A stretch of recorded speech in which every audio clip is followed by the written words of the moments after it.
Good morning, everyone, friends, family, neighbors, ladies and gentlemen, wherever you may be, whatever you may be doing. I hope that you have time to join me for story time with Rob today, and I'm glad that you're here.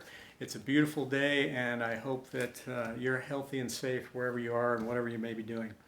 I have a really good story for you today, especially those of you who may be uh, enthusiastic sports people, because this one's going to be a good one for you.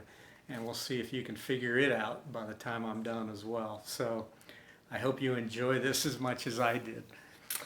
The story is called The Name of the Game. I have a curious piece of history to relate to you. Let's see if you can guess what I am talking about.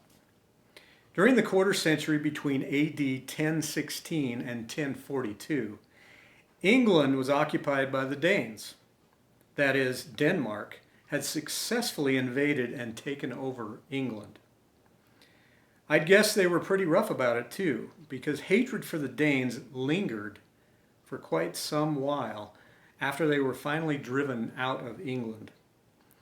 Anyway, now the Danes were gone, and the Englishman, we don't know his name, but this Englishman was digging around in one of the old battlefields when he unearthed a skull, a human skull, the skull of some long dead Danish soldier. The Englishman was old enough to remember the days of Danish occupation, and this helmet-like experience of reminiscing over a skull just brought it all back to him. And was he angry? He was super angry. He threw the skull on the ground and kicked it as hard as he could, and it felt good. So he kicked it again and again and again. That's when some passers-by saw him kicking a skull around in the pasture. When he explained what he was doing and how good it made him feel, they agreed that the Danes had been pretty rotten to the English, so they joined him. Of course, shoe toes weren't all that sturdy back then. So when the new game of Danish skull kicking finally caught on throughout the countryside, there were a lot of very sore feet. That's when someone got the idea of inflating a cow's bladder. You know now what I'm about to say. That day when a group of Englishmen got together and kicked a skull around the pasture, the first game of football was played. Strange as its beginnings are, it's the name of the game that's most incongruous. You'll agree why after the rest of the story. As we all know, the modern game of football evolved from soccer and rugby. Those in turn came from kicking Danish skulls, like baseball. Then football has its earliest roots in England. But it's the kicking part that I'd like to focus your attention on. The early games were kicking games, and this hands-off restriction was not lifted until considerably late in the evolutionary pattern.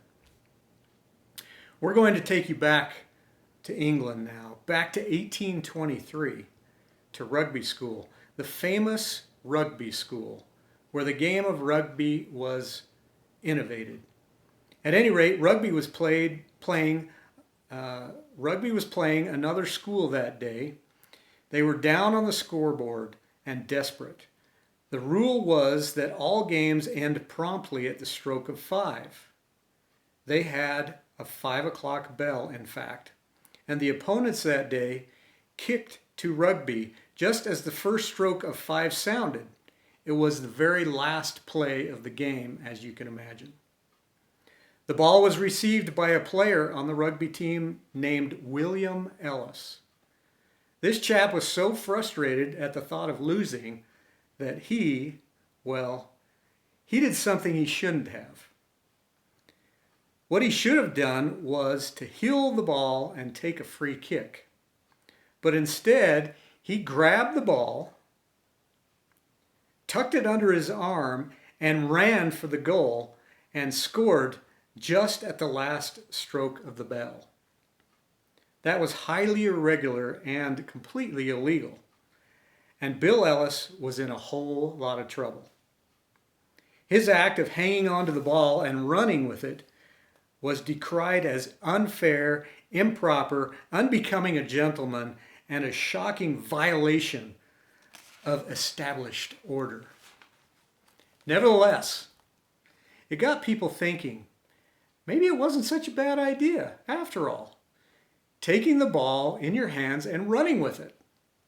And of course, you now know what happened after that. That one-time indiscretion became the innovation that's still with us today.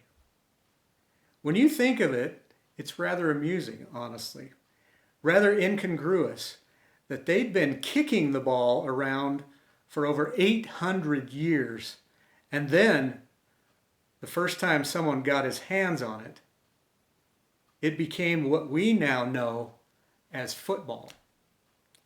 And that is the rest of the story. I hope you enjoyed that one as much as I do, and that's something that we all enjoy throughout the year, is watching the game of football. And it's interesting to see where that actually came from. Hope you have a great day, but until tomorrow, stay safe.